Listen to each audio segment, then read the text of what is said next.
The world ended in a shriek. It was not the sound of a beast, but the collective cry of 100 children as the darkness consumed their sight. The Glimmer Eater, a shadow with 1,000 teeth of dread, had come. It was a formless thing, a living night that swept through the village, stealing not gold or blood, but the very essence of light from the eyes of the young. Their once vibrant gazes became hollow mirrors, reflecting only the endless void. Zara, a young woman of 20, was the last to be touched by its malevolence.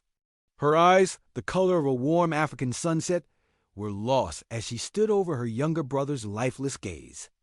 The curse was a decade old, a wound that never healed, and her blindness became a monument to the village's suffering, a silent reminder of the day the Glimmer Eater feasted. She had a fire in her soul, a resilience that refused to be extinguished. By her blindness, one stormy evening, a stranger arrived. He was a man of ancient skin and eyes that held the secrets of 1,000 years. He carried a staff carved from the dark, gnarled wood of a long-forgotten tree, and his voice was a low rumble like distant thunder. He spoke of a legend, a prophecy whispered by the winds. When the moon bleeds red and the river runs black, a blind girl with a heart of fire shall stand before the Glimmer Eater and speak its true name. Only then will the light return. The villagers scoffed at his words, but Zara felt a strange pull toward the stranger. She had lived in darkness, and in that darkness, a different kind of fire had grown.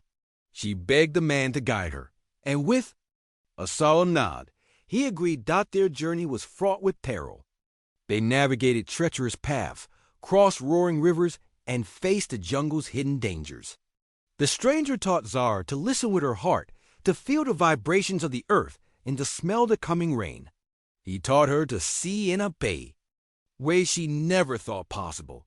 Finally, they reached the cave hidden behind a waterfall, its entrance veiled in mist.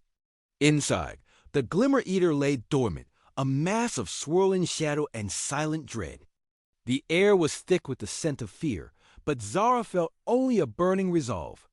The moon, a great crimson orb, appeared in the sky, and the river at the cave's mouth turned to a river of ink. The Glimmer Eater began to stir, its form shifting, and writhed with 1,000 unseen horrors. "Speak its name," the stranger urged, his voice barely a whisper. "Its true name." Zara closed her eyes, though they held no sight to close, and reached deep within herself. The fire in her heart flared, and in her mind she saw a single blinding image.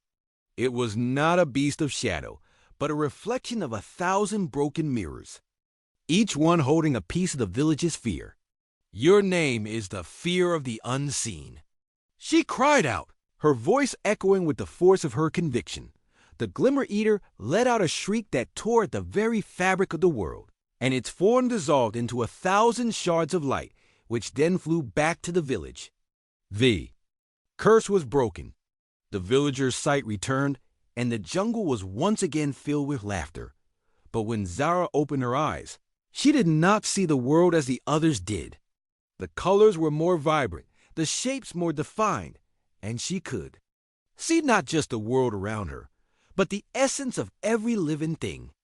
She saw the hidden sorrows of a friend, the secret joy of a passing bird, and the ancient wisdom of the jungle itself. She turned to thank the stranger, but he was gone. All that remained was his staff, now glowing with a soft, ethereal light. On it was etched a single word, a word that would forever haunt her: Emela. No one in the village knew what the word meant, or who the stranger truly was.